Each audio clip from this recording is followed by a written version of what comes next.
Hi friends, welcome back to my YouTube channel. ಸ್ನೇಹಿತರೆ, ಇವತ್ತು ನಾವು ಪ್ರಪಂಚದ ಮೊಟ್ಟ ಮೊದಲ ಚಲನಚಿತ್ರ ಯಾವುದು, ಈ ಚಲನಚಿತ್ರವನ್ನು ಯಾರು ನಿರ್ದೇಶನ ಮಾಡಿದ್ದಾರೆ, ಹಾಗೆ ಭಾರತದ ಮೊದಲ ಚಲನಚಿತ್ರ ಮತ್ತು ಕನ್ನಡದ ಮೊಟ್ಟ ಮೊದಲ ಚಲನಚಿತ್ರದ ಕುರಿತು ನಾನಿವತ್ತು ನಿಮಗೆ ತಿಳಿಸ್ಕೊಡ್ತಾ ಇದ್ದೇನೆ. ವಿಡಿಯೋ ತುಂಬ ಇಂಟ್ರೆಸ್ಟಿಂಗ್ ಆಗಿದೆ. ಸೊ ವಿಡಿಯೋನ ದಯವಿಟ್ಟು ಸ್ಕಿಪ್ ಮಾಡದೆ ಸಂಪೂರ್ಣವಾಗಿ ನೋಡಿ, ಹಾಗೆ ನಮ್ಮ ಚಾನಲ್ನ ಸಬ್ಸ್ಕ್ರೈಬ್ ಮಾಡಿ. ಗಿನ್ನಿಸ್ ಬುಕ್ ಆಫ್ ರೆಕಾರ್ಡ್ಸ್ ಪ್ರಕಾರ ಜಗತ್ತಿನ ಮೊಟ್ಟ ಮೊದಲ ಮೋಷನ್ ಪಿಕ್ಚರ್ ಚಲನಚಿತ್ರ ಯಾವುದು ಅಂದರೆ ಅದು ರೌಂಡ್ ಎ ಗಾರ್ಡನ್. ಇದು ಫ್ರೆಂಚ್ ಸಂಶೋಧಕ ಲೂಯಿಸ್ ಲೆ ಫ್ರಿನ್ಸ್ ನಿರ್ದೇಶಿಸಿದ ಕಿರುಚಿತ್ರವಾಗಿದೆ. ಇನ್ನೊಂದು ಆಶ್ಚರ್ಯಕರ ವಿಷಯ ಏನಪ್ಪಾ ಅಂದ್ರೆ ಈ ರೌಂಡ್ ಎ ಗಾರ್ಡನ್ ಚಲನಚಿತ್ರ ಕೇವಲ 2.11 ಸೆಕೆಂಡ್ಗಳ ಚಲನಚಿತ್ರವಾಗಿದೆ. Louis Le Prince single lens ಕ್ಯಾಮೆರಾವನ್ನು ಬಳಸಿಕೊಂಡು Eastman Kodak paper base photographic ಫಿಲ್ಮ್ನಲ್ಲಿ ರೌಂಡ್ ಎ ಗಾರ್ಡನ್ ದೃಶ್ಯವನ್ನ ರೆಕಾರ್ಡ್ ಮಾಡಿದ್ದಾರೆ. ಈ ಚಿತ್ರದಲ್ಲಿ ಬಳಸಿದ ಕ್ಯಾಮೆರಾವನ್ನ ಯುನೈಟೆಡ್ ಕಿಂಗ್ಡಮ್ನಲ್ಲಿ ನವೆಂಬರ್ 16, 1888ರಂದು ಪೇಟೆಂಟ್ ಮಾಡಿ ಇಡಲಾಯಿತು.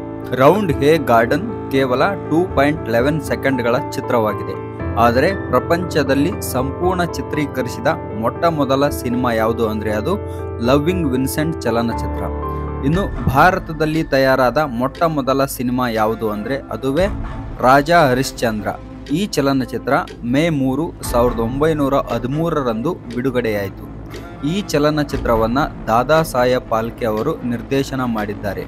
ಆಗಿನ ಕಾಲದಲ್ಲಿಯೇ ಈ ಚಿತ್ರಕ್ಕೆ 15,000 ಬಂಡವಾಳವನ್ನು ಹಾಕಲಾಗಿತ್ತು. ಇದು ಆಗಿನ ಕಾಲದ ಮೊದಲ ಚಲನಚಿತ್ರವಾಗಿದ್ದರಿಂದ ಈ ಚಿತ್ರ ಗಳಿಸಿದ ಹಣವೆಷ್ಟು ಎಂಬುದರ ಬಗ್ಗೆ ಸರಿಯಾದ ಮಾಹಿತಿ ಇಲ್ಲ.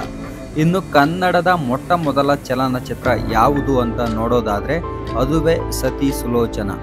ಕನ್ನಡದ ಮೊದಲ ಚಲನಚಿತ್ರ ಸತಿ ಸುಲೋಚನಾ ತೆರೆ ಕಂಡಿದ್ದು ಮಾರ್ಚ್ 3, 1934ರಲ್ಲಿ.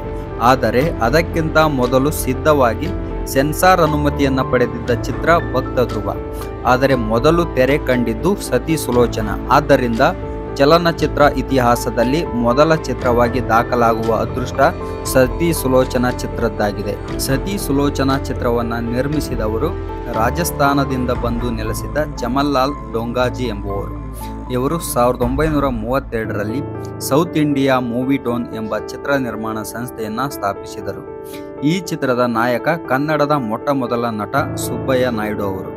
ಸುಬ್ಬಯ್ಯ ನಾಯ್ಡು ಮತ್ತು ಆರ್ ನಾಗೇಂದ್ರ ರಾವ್ ಅವರೇ ಈ ಚಿತ್ರ ನಿರ್ಮಾಣಕ್ಕೆ ಪ್ರೇರಣೆಯಾಗಿದ್ದಾರೆ.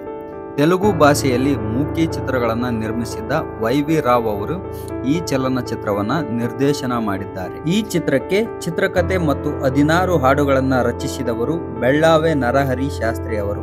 ಸತಿ ಸುಲೋಚನಾ ಚಿತ್ರವನ್ನು ಶೂಟ್ ಮಾಡಲು ಸ್ಟುಡಿಯೋ ಲಭ್ಯವಿಲ್ಲದ ಕಾರಣ ಕೊಲ್ಲಾಪುರ ಅಥವಾ ಚೆನ್ನೈಗೆ ಹೋಗಬೇಕಿತ್ತು.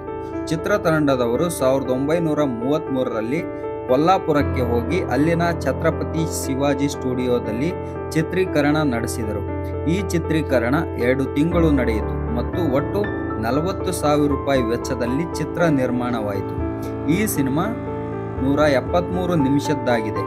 1934ರ ಮಾರ್ಚ್ 3ರಂದು ಸತಿ ಸುಲೋಚನಾ ಬೆಂಗಳೂರಿನ ಸಿಟಿ ಮಾರ್ಕೆಟ್ ಹತ್ತಿರದ ಪ್ಯಾರಾಮೌಂಟ್ ಹಾಲ್ ಅಂದರೆ ದೊಡ್ಡಣ್ಣ ಹಾಲ್ ಚಿತ್ರಮಂದಿರದಲ್ಲಿ ಮೊದಲ ಪ್ರದರ್ಶನ ಕಂಡಿತು.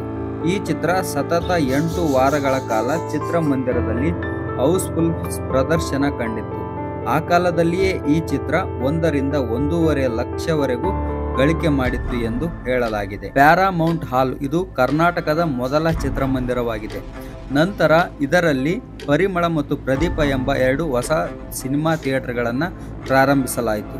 ಸತಿ ಸುಲೋಚನಾ ರಾಮಾಯಣದ ಕಥೆಯಲ್ಲಿ ಬರುವ ರಾವಣನ ಮಗ ಇಂದ್ರಜಿತುವಿನ ಪತ್ನಿ ಸುಲೋಚನಾಗೆ ಸಂಬಂಧಿಸಿದ್ದು. ಇಂದ್ರಜಿತುವಾಗಿ ಸುಬ್ಬಯ್ಯ ನಾಯ್ಡು, ಸುಲೋಚನಳಾಗಿ ತ್ರಿಪುರಾಂಬ, ರಾವಣನಾಗಿ ನಾಗೇಂದ್ರ ರಾವ್, ರಾಮನಾಗಿ ಡಿ.ಎ. ಮೂರ್ತಿರಾವ್, ಲಕ್ಷ್ಮಣನಾಗಿ ವೈ.ವಿ. ರಾವ್, ನಾರದನಾಗಿ ಸಿ.ವಿ. ಶೇಷಾಚಲಂ, ಸಖಿಯಾಗಿ ಪದ್ಮಾದೇವಿ, ಮಂಡೋದರಿಯಾಗಿ ಲಕ್ಷ್ಮಿ ನಟಿಸಿದ್ದಾರೆ. ಈ ಸಿನಿಮಾ 8 ವಾರಗಳ ಕಾಲ ಹೌಸ್ಫುಲ್ ಪ್ರದರ್ಶನ ಕಂಡಿತು. ಸುತ್ತಮುತ್ತಲಿನ ಹಳ್ಳಿಗಳಿಂದ ಜನ ಚಕ್ಕಡಿಯಲ್ಲಿ ಬಂದು ಸಿನಿಮಾ ನೋಡಿದರು. ನಾಗೇಂದ್ರ ರಾಯರೇ ಇದಕ್ಕೆ ಸಂಗೀತ ನಿರ್ದೇಶನ ಮಾಡಿದ್ದಾರೆ. ಮುಂದೆ ಭಕ್ತ ಧ್ರುವ ಸಿನಿಮಾ ತೆರೆ ಕಂಡಿತು. ಅದನ್ನು ಮರಾಠಿಯ ಪಾರ್ಶ್ವನಾಥ ಅಲ್ವೇಕರ್ ನಿರ್ದೇಶಿಸಿದ್ದಾರೆ. ನಂತರ ಹೊನ್ನಪ್ಪ ಭಾಗವತ್ ಅವರು ಭಕ್ತ ಕುಂಬಾರ ಮತ್ತು ಮಹಾಕವಿ ಕಾಳಿದಾಸ ಚಿತ್ರಗಳನ್ನು ನಿರ್ಮಿಸಿದರು. ಅದರಲ್ಲಿ ಪಂಡರಿಬಾಯಿ ಸರೋಜಾದೇವಿ ನಾಯಕಿಯಾಗಿ ಕಾಣಿಸಿಕೊಂಡರು. ಆ ಕಾಲದಲ್ಲಿ ಯಾವ ಸೌಕರ್ಯವೂ ಇರಲಿಲ್ಲ. ಸತಿ ಸುಲೋಚನಾ ಸಿನಿಮಾವನ್ನ ಸೂರ್ಯನ ಬೆಳಕಿನಲ್ಲಿಯೇ ಕನ್ನಡಿಗಳ ಮೂಲಕ ಸೆರೆ ಹಿಡಿಯಲಾಯಿತು. ಯುದ್ಧದ ದೃಶ್ಯಕ್ಕಾಗಿ 2 ಕ್ಯಾಮೆರಾ ಬಳಸಲಾಯಿತು. ಕಣ್ಣೀರು ತರಿಸಲು ಆಗ ಗ್ಲೀಸರಿನ್ ಇರಲಿಲ್ಲ, ನೀರ ಹನಿ ಸಿಂಪಡಿಸಲಾಗುತ್ತಿತ್ತು. ಇಂದು ಸಿನಿಮಾ ತಯಾರಿಸಲು ಅತ್ಯಾಧುನಿಕ ಸೌಕರ್ಯಗಳಿವೆ. ಆದರೆ ಅಂದು ಯಾವ ಸೌಕರ್ಯಗಳಿಲ್ಲದ ಕಾಲದಲ್ಲಿ ಸಾಹಸ ಮಾಡಿ ಚಿತ್ರರಂಗಕ್ಕೆ ತಳಹದಿ ನಿರ್ಮಿಸಿದವರು ನಿಜಕ್ಕೂ ಗ್ರೇಟ್. ಸ್ನೇಹಿತರೆ, ಇದಿಷ್ಟು ಪ್ರಪಂಚದ ಮೊದಲ ಚಲನಚಿತ್ರ, ಭಾರತದ ಮೊದಲ ಚಲನಚಿತ್ರ ಹಾಗೂ ಕನ್ನಡದ ಮೊಟ್ಟ ಚಲನಚಿತ್ರದ ಮಾಹಿತಿ ಕುರಿತ ವಿಷಯವಾಗಿದೆ.